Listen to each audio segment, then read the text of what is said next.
A imprensa brasileira está fingindo que isso não aconteceu, mas pode ter certeza, é uma vitória muito grande. E a coincidência, então, nem se fala.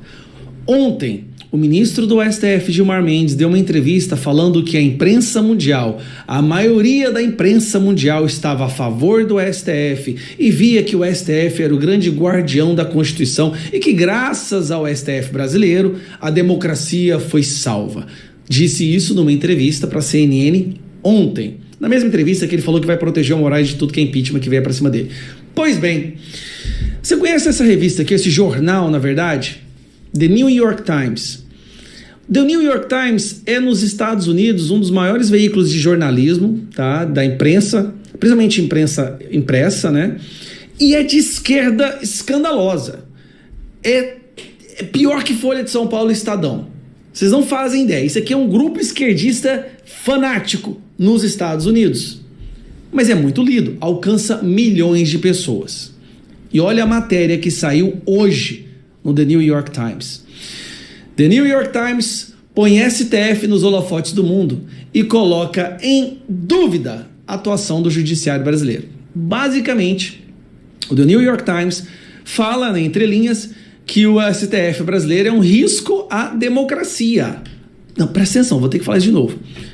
A nossa Suprema Corte no Brasil está sendo mencionada no jornal mais esquerdista dos Estados Unidos como um risco à nossa democracia. Ou seja, o STF foi para um extremo tão grande de ditadura, de autoritarismo, que uma imprensa esquerdista já está com medo lá nos Estados Unidos. Ei, rapaz, quando o Trump ganhar, vai acabar a vida desse pessoal.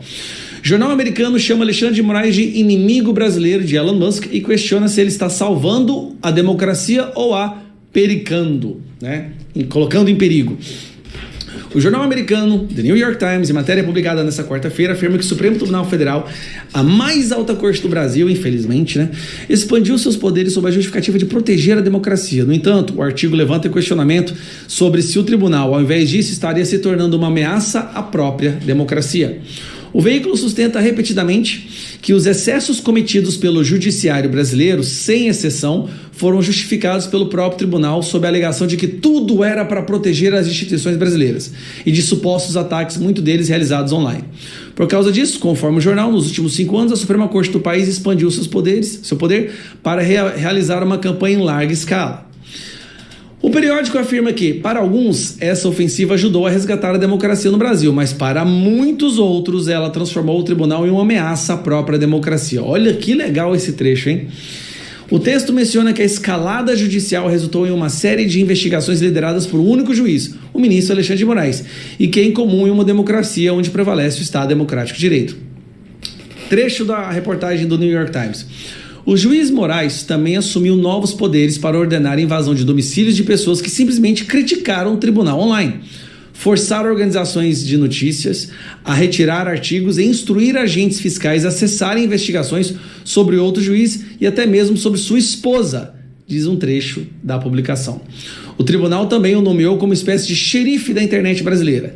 Ele fez com que as empresas de tecnologias silenciassem centenas de pessoas nas mídias sociais e bloqueou o X de Elon Musk quando a plataforma não estava em conformidade.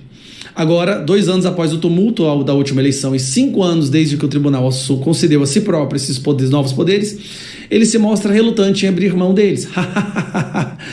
Criaram um ditador e acharam que o ditador ia espontaneamente e voluntariamente abrir mão desse poder.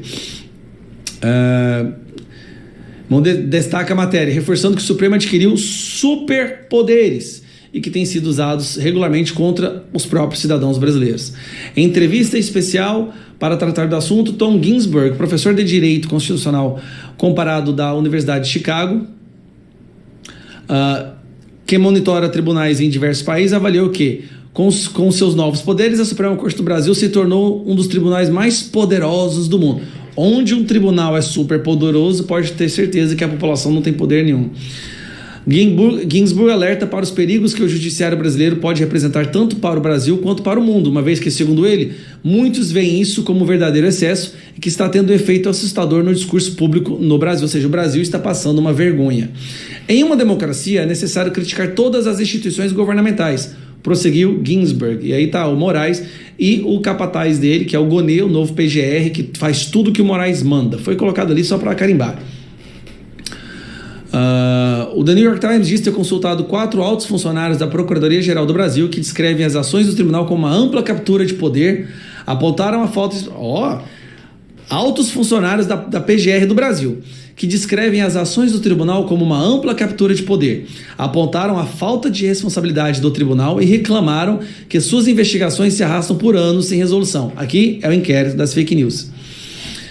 O veículo também fala que grande parte dos brasileiros está contra essa escalada judicial, afirmando que os tribunais estão excedendo uma influência negativa no país. O New York Times também aponta para a escalada do judiciário nas mãos de outros ministros, além de Alexandre de Moraes, como Luiz Roberto Barroso, Dias Toffoli, destacando que, de repente, a Suprema Corte passou a investigar qualquer crítica feita contra ela em qualquer lugar. E aí continua, tá? A matéria é longa, mas resumindo, o STF hoje se tornou manchete no principal jornal americano por sua ditadura. Mas a democracia está sendo protegida, tá? O Estado Democrático de Direito está sendo preservado. Escuta o que eu digo, não vai ser para sempre. O que o STF, alguns ministros do STF estão fazendo no Brasil não vai durar para sempre. Isso vai cair, pode ter certeza que um dia isso vai cair e essas pessoas serão responsabilizadas. Não só os ministros, mas os seus assessores principais, os seus substitutos, aquelas pessoas que mandavam mensagens ameaçando esse delegado da PF, toda essa quadrilha vai pagar por isso. Todos vão pagar por isso. Pode demorar 1 ano ou 2, mas essas pessoas, e vai ser a maior festa que o Brasil já viu. Um abraço.